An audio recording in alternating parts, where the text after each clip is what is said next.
Hey there, Julia here.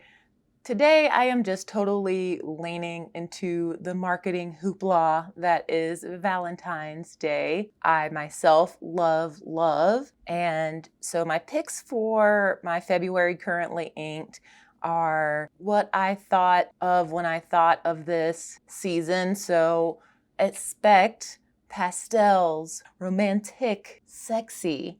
That was the mindset that I had when I was wanting to pick pens and inks for February. And I actually chose the pens and inks quite separately, and they just happened to match up mostly, which was fun. And just remember that I will have links to what I can down in the description. There are some Diamine ink vent picks here, and bottles of those won't be released until summer. But I think that's all the housekeeping before we get going. So let's start with a pen that was on my Grail list for quite a while, and not because it's like super fancy or has a gold nib or is super expensive, anything like that. It was just hard to find, and it was released quite a bit before I got into the fountain pen hobby. But I put a call out on Reddit just saying that I wanted to buy this pen, and months later, maybe like 8-9 months later, someone reached out and said, hey, I'm selling mine because I never used it.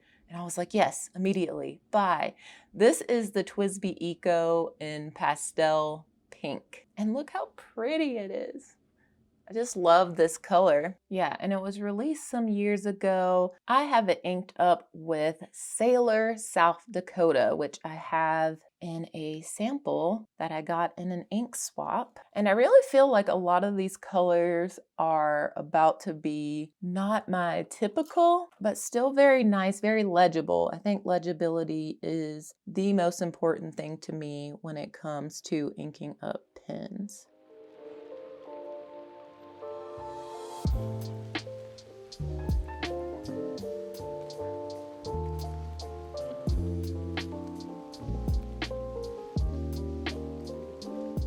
So this definitely isn't pastel, but I do think it's a nice complement to this TWSBI here. And it does have a fine nib, which was perfect. I didn't care what nib that the seller had on this. I was gonna get it, but it was just icing on the cake that it was a fine nib. Ooh, I wanna use my stickers.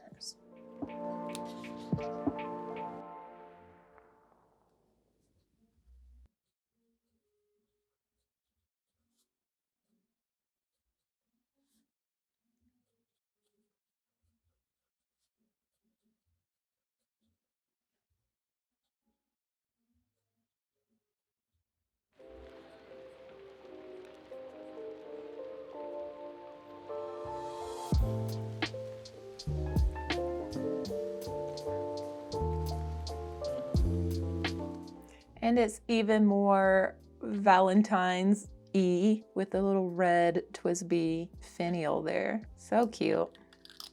Our next pen in the lineup is one that I got in November at the Chicago Planner Conference from Hines Pen. This is their metallic melted crayon, and as you can see, also would have been a good match here. But I've inked this up with a very fun custom mix that I recently made.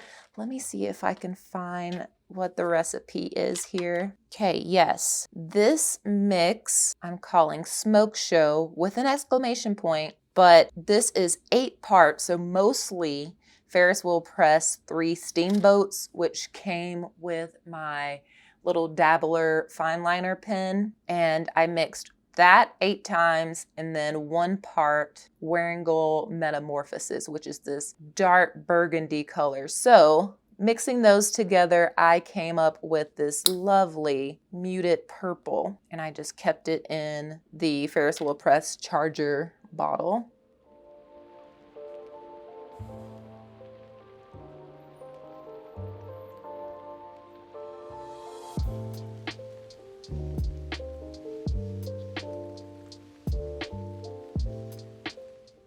So this was not my first time mixing inks. If you keep up with the channel, then you know that one of my favorites from last year was a custom mix called Tea Berry Ice Rink. But this was the first time, this little batch of mixes was the first time that I've mixed brands. And I typically don't do that because it scares me, but so far so good.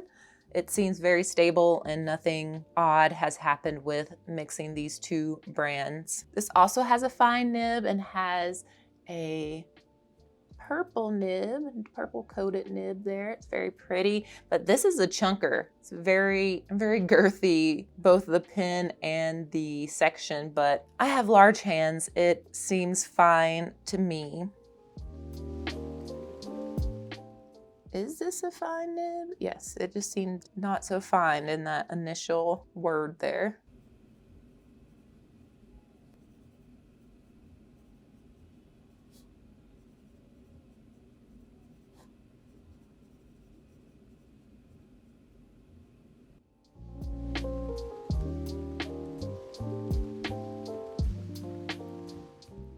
Seems quite a bit darker than I thought it was gonna look, but we'll see how it dries down.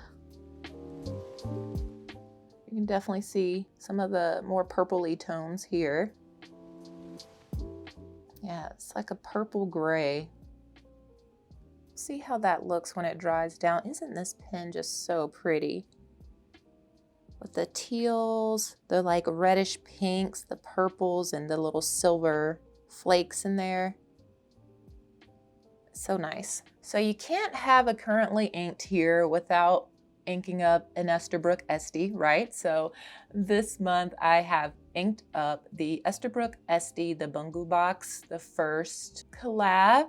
I think there is another one coming soon, so I need to save my pennies for that, but this one's so pretty. It is mostly transparent with a very nice like pinkish purpley cracked design all along the resin, and I really like that this one came with a printed converter on there with the little cherry blossoms. You can see it through the pen, which is a nice little subtle design feature. And I've decided to fit this one with Gina Celerino's journaler nib this time around, and I have it inked up with Diamine Lullaby, which is from the 2024 Inkvent calendar. It is a standard ink, a very strange looking color that goes down pink, but turns an interesting purpley pink, which I thought matched the pen quite well.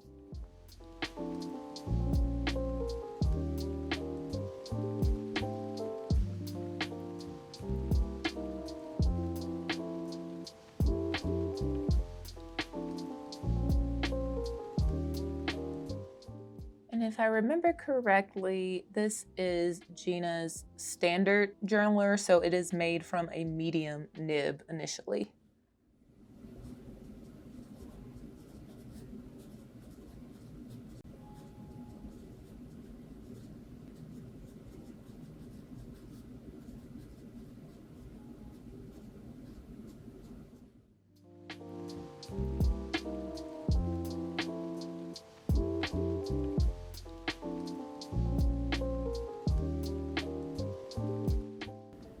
Already start to see like the things that I just wrote more pink, and it's starting to already look more purple here, especially on this Cosmo Airlight paper. We're getting some really fun shading. It's subtle enough for my preferences, and I think I'm really gonna like this ink. Next up, we have the Lamy LX in rose gold, and this one's a little bit different than the typical Lamy LX rose gold. I got it last summer in New York at the Empire State Building, and so in the gift shop they had fountain pens, and so this Lamy LX has the Empire State Building on it right there, and then the like little tube that this comes in also had the Empire State Building like logo type on it as well, so just like the words from the logo. And so that was really cool. This one has the coated black nib, which I really enjoyed. When compared with the typical Lamy nib, it just feels smoother to me, and I think that's just a general consensus that they are, and it has this like smoke transparent section on it. So it's very Valentine's-y to me with the rose gold trim. And I inked this up with another Diamine Ink Vent ink from the 2024 calendar. One of my favorites, actually. This is Diamine Potpourri, and it's another standard ink. I really liked a lot of the standard inks this year in the calendar, and I feel like in general, I'm just gravitating towards more standard inks. Just give me a good color, and I don't need all the other bells and whistles. I still love a good sheen though, not gonna lie, but you can't go wrong with a good standard.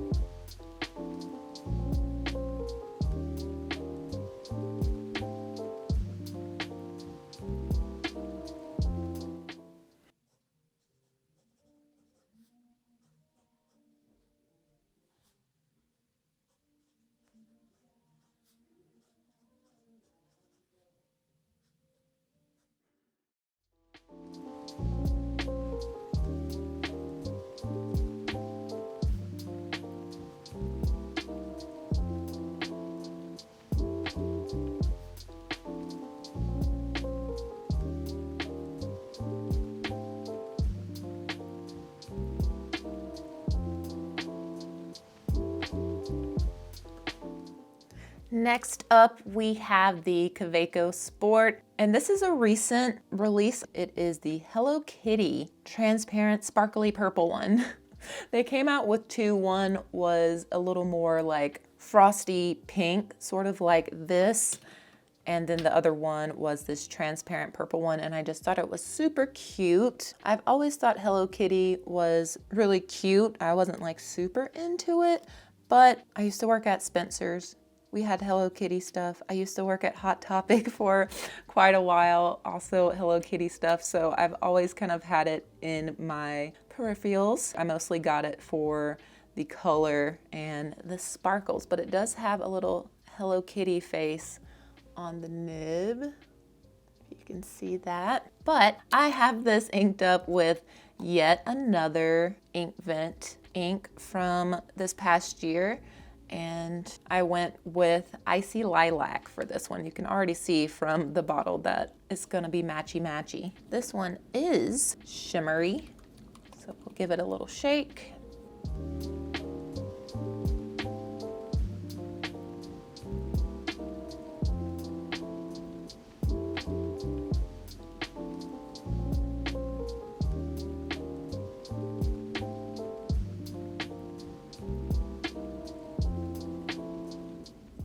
And I forgot to mention that this does have a fine nib.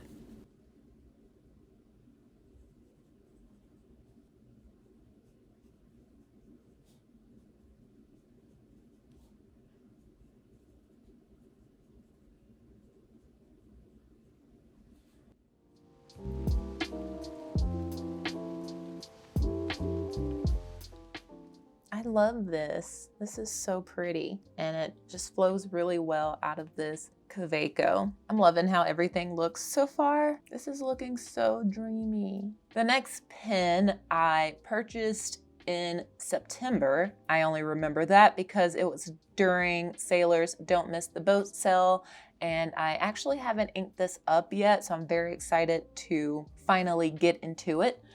This is Sailor's Pro Gear, and the colorway is Follow the Mermaid, so I'm just gonna put it out there if you don't know. I love tentacles and just organic type of flowing things, so branches, tentacles, and then I also really love mermaids.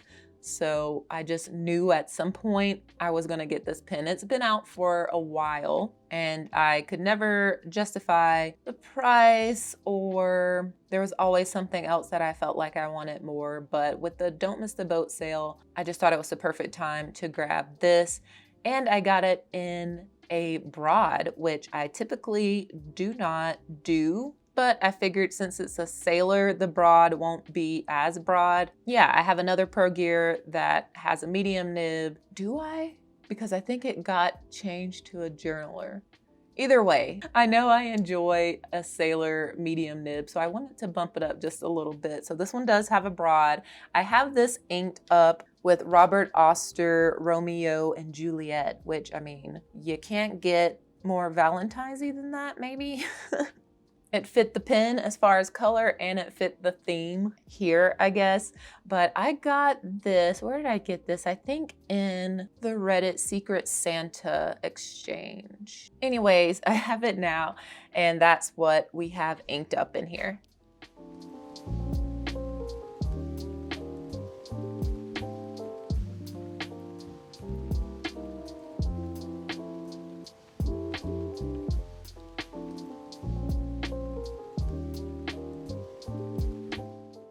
I just really love the tone of this blue. It does have some fun pink undertones here as well, and I guess that's where the Juliet of it all comes in. But this one does have a two-toned 21K gold nib.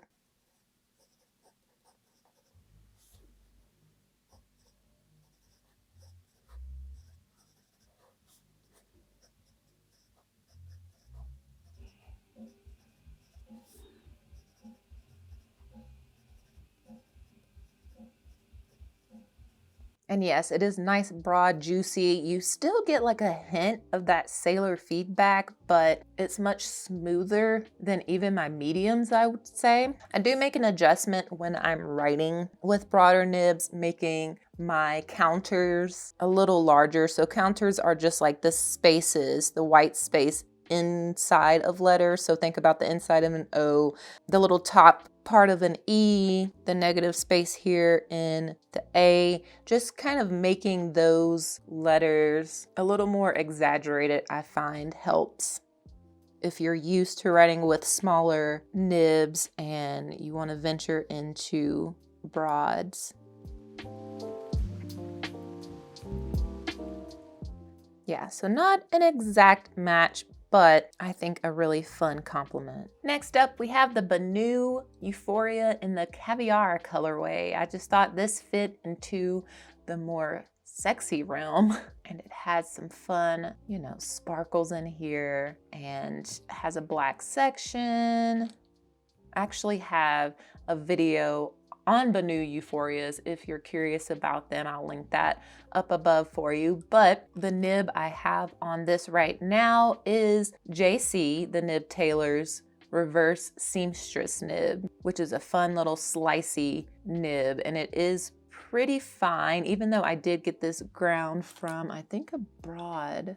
Yeah, from a broad. I still wanted it ground down quite a bit. So I have this inked up with Waringel's King Lear, which is a very neat looking gray green, and it has like this rose gold shimmer in it.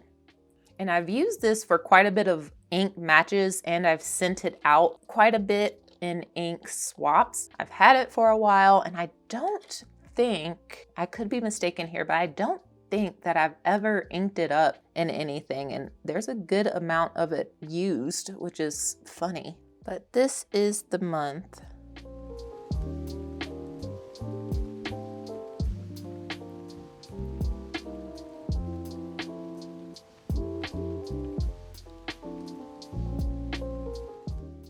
So the reverse side of this nib is basically a needle point, and I do think it needs to be smoothed out some more. So I probably won't be using the reverse side of this month unless I get motivated to do some adjusting on it, which I don't see happening, but at some point I will. So I'll just be using the seamstress side.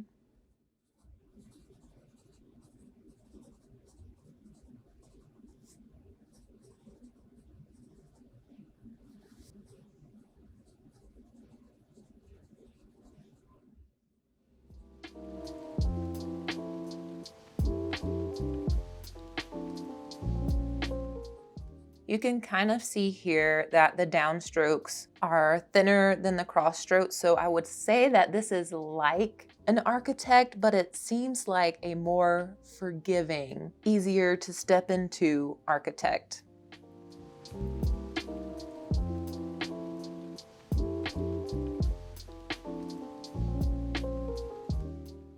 think it plays more friendly too with writing like this. I feel like, for me anyways, with architects, I feel more comfortable writing in all caps, but at least with my handwriting, with this reverse seamstress, I really do enjoy the writing experience. Look at all the different colors and the sparkles. Oh my God. Oh, stop.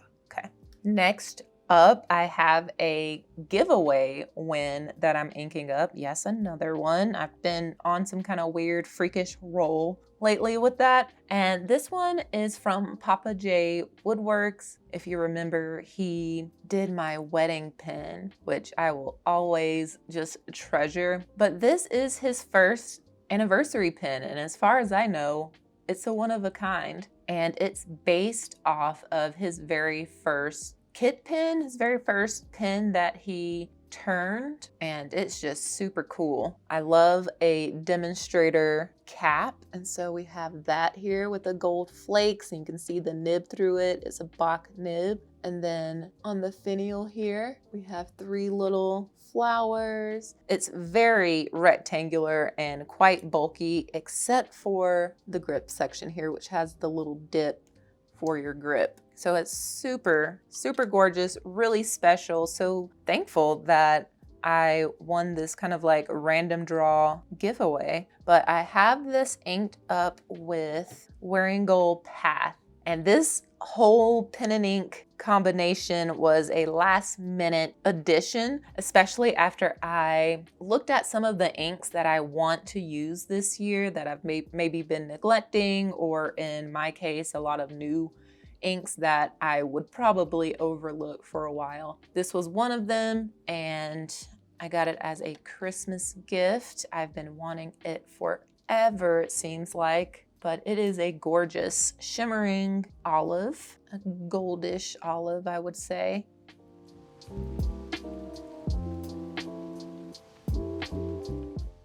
And so I get to mark one of those inks that I wanted to use this year off the list.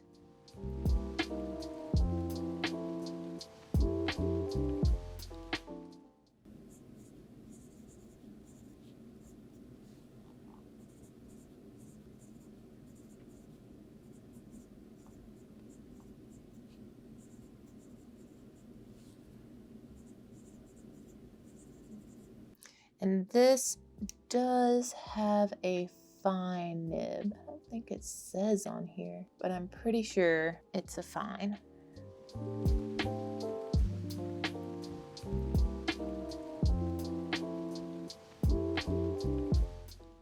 The shimmer in here is gold, so that's where I'm matching, I guess, but it kind of doesn't matter here since the pen is black and white.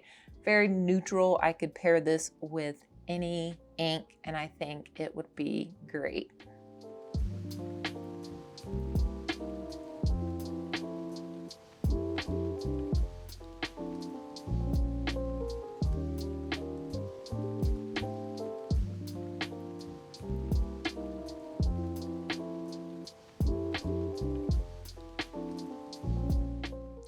Okay, now that we're mostly dry, let's take a closer look. We have the TWSBI Eco in Pastel Pink, inked up with Sailor, South Dakota. We have the Hines Pen Metallic Melted Crayon with a fine nib, inked up with my own custom mix that I'm calling Smoke Show. Next is the Esterbrook Bungu Box collaboration, inked up with Diamine Lullaby. We have the Lamy LX in Rose Gold, the Empire State Building version, inked up with Diamine Potpourri. You can see some of those lighter undertones here in the swatch. Not so much in the writing, but I still think a very neat looking pair. We have the Hello Kitty Kaweco Sport, the transparent sparkly purple one, inked up with Diamine Icy Lilac. Next up is the Sailor Pro Gear Slim in the Follow the Mermaid colorway. This is inked up with Robert Oster's Romeo and Juliet. Then we have the Bonu Euphoria in the Caviar colorway. Very sparkly, very pretty. Inked up with Wearing Gold's King Lear. And then we have Papa J Woodworks' first anniversary pen inked up with Waringel's Path. So now that we have the pens inked up, the inks swatched, I want to talk some business with you guys. So I've been thinking that I may want to offer YouTube memberships where I update you on these monthly pairings and how they perform. Maybe just have some new pen day lives or other type of swatching videos. So I just want to know what other types of videos and perks would you like to be considered when thinking about YouTube memberships. I would love to spend more time with the community here because you guys are awesome. And definitely want to thank you for your input there. Whether you become a member or not, I still would love to hear what you have to say. And with that said, thank you so much for watching, especially to this point. Last week, I shared some inks that I want to use this year. I mentioned that with Waringel Path. It was one of them. If you want to see the other ones that I'm going to try to stick in these currently inked lineups, I'll leave that video for you right here. And I'll catch you all in the next one.